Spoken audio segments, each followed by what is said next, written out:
So we got the latest chapter of Boruto 2 Blue Vortex, chapter 18, and boy, do we have a lot to talk about. So let's just get into the video. So the chapter starts off with Sumire walking in on Amato, you know what I'm saying, being held up, pinned up against the wall by Kawaki, as Kawaki proceeds to tell, Amato to release his limiters, for his offensive abilities and power to be boosted. But then, you know what I'm saying, Amato, he looks like he's scared for a minute, but then he tells Kawaki that he can't talk anymore while he's asleep. And so he looks into Kawaki's eyes and activates the shutdown code that he set for him.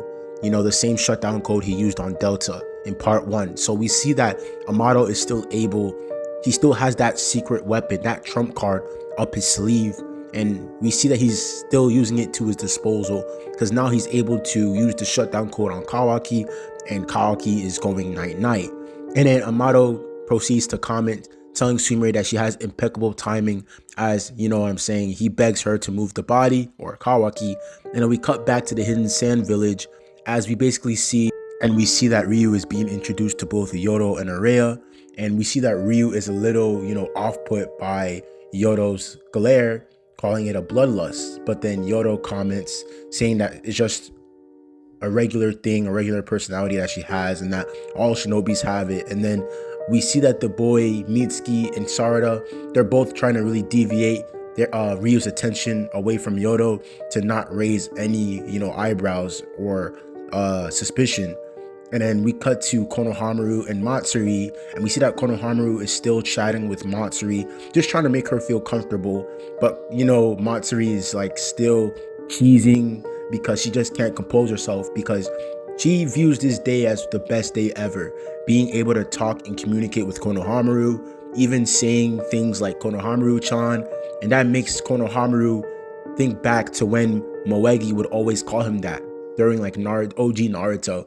So damn, it's crazy that Moegi is kind of like tugging at the heartstrings with Konohamaru. Basically remember things back in the day that happened with him and Moegi, and maybe there being some untapped potential when it comes to love in that department, where Konohamaru never realized that he loved Moegi until now. And it took Matsuri for him to see that. You know what I'm saying? Which is really interesting. And then we cut back to, Ryu. And we see that Ryu is using his iron sand to kind of detect the area surroundings, just to pinpoint Boruto and where he could be. And then we see that Ryu is continuing to, pick up on Yodo's bloodlust. Because now with his iron sand, he's able to zone in on it more, and he can definitely pick something up with Yodo. And once again, Yodo blows him off, saying that it's just a normal personality type of hers. And yeah, man, Ryu is smart, bro. He's picking up on a lot of things that they're putting down, and I'm really nervous about the gang because, yeah, Ryu is literally catching on to what's going on. And then we see that Big Brain Mitsuki is able to deviate the situation to where he basically asks Ryu what his whole goal is with killing Boruto and why they're looking for him. And then Ryu says that it's not even up to him. He doesn't even know what's going on himself, and that he's just following orders from Jura, because it seems like Jura is, threatened by Boruto, because Boruto knows too much. He has a lot of valuable information, and it just seems like take him out before that information can be leaked out. Just trying to cover all their tracks. And then after that, we see that Sarada proposes the idea for Ryu to use his Storm Soul as some sort of bait to lure in Boruto.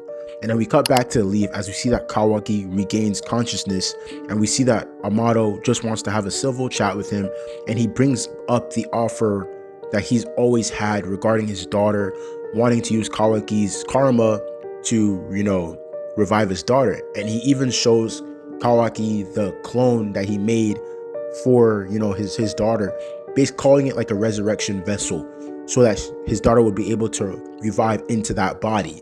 And then we see that he's holding off on doing that because, he wants to kind of bargain with Kawaki, saying that in exchange for him getting his offensive power increased, that Kawaki would have to allow his karma to be used to revive his daughter. And then we see that Kawaki is just not having it, because at the end of the day, he's worried that Amato's daughter could be an Otsutsuki if she's revived using the karma, And he even tells Amato that if that happens to be the case, that he will unalive her and kill her, which is absolutely insane. This man Kawaki has no chill whatsoever.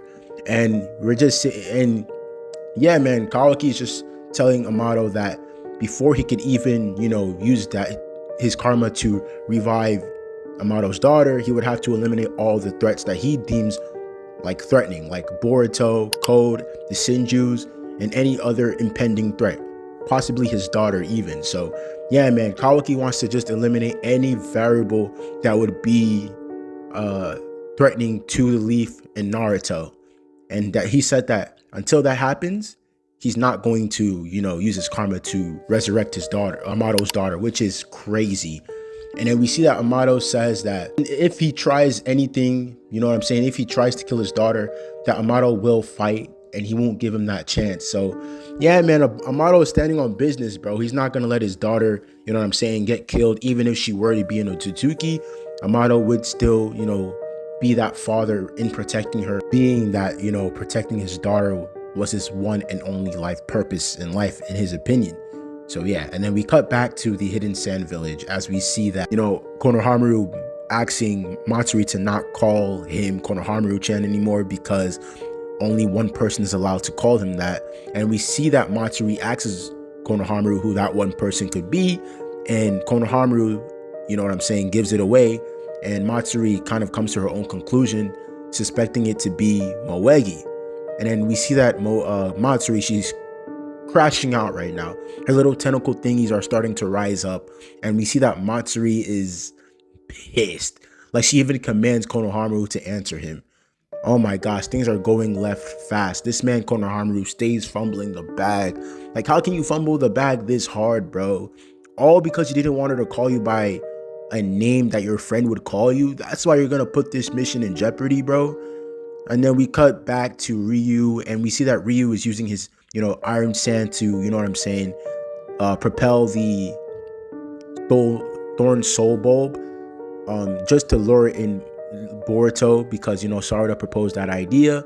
And then we see that this man, Ryu, was playing 3D chess, because he wasn't only doing that to pinpoint where Boruto could be and lure him out, but he was also doing it to kind of see who would jump at the idea of getting this Thorn Soul Bulb, because as we said before, he was suspecting Yodo and the ninja. So in order to kind of confirm his suspicion, he used the Thorn Soul Bulb as a way to see who would jump at it first, which would basically give him the answer that he needed. And then we see that Haraya and Yodo are kind of twitching a little bit, but Araya holds his cool. Yodo jumps at the Thorn Soul Bulb, and unfortunately she blows our cover. And then man's Ryu is betrayed. He feels betrayed, even saying that it's going to be traumatic for him or something like that. And then bro uses his hidden sand particles to hold everyone in the area in place so that they don't move, immobilizing them completely. And then we see that yeah, it's not looking good for us, bro. It's not looking good. And then we see that he's also able, with these little particles, he's able to control and manipulate the people that he takes control over. And then we see that he makes Sarada charge in at Yodo, killing her. And then we see that the boy Araya is able to use this, secret jutsu with his sword, where his sword is imbued with the iron sand, because he lets out a slash and it's able to literally dispel those little particles that were keeping them in place. And then we see that Araya says that he planned on using this with Shinki. So this was supposed to be some sort of combination jutsu with Shinki, but he never thought he would use it against him, being with Ryu. And yeah, it seems to be a really perfect counter to, Iron Sand, which is crazy.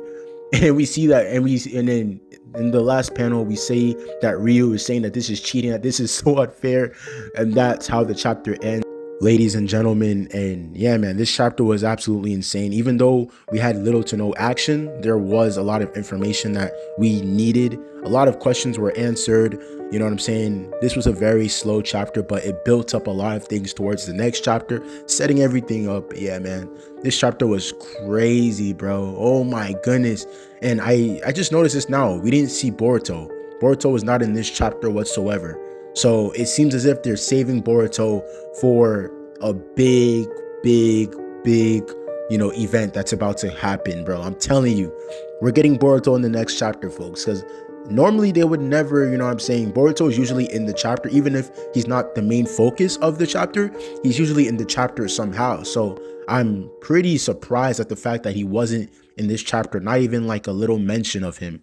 So I'm curious on what he's doing. I'm curious on what the writers are planning with Boruto moving forward. You know what I'm saying? In this arc, I'm pretty excited. But yeah, man, comment down below what you guys thought of this chapter. Did you like this chapter? Did you enjoy the chapter? And guys, comment down below what you guys thought of the video. Did you like the video? And I'll see you guys in the next one.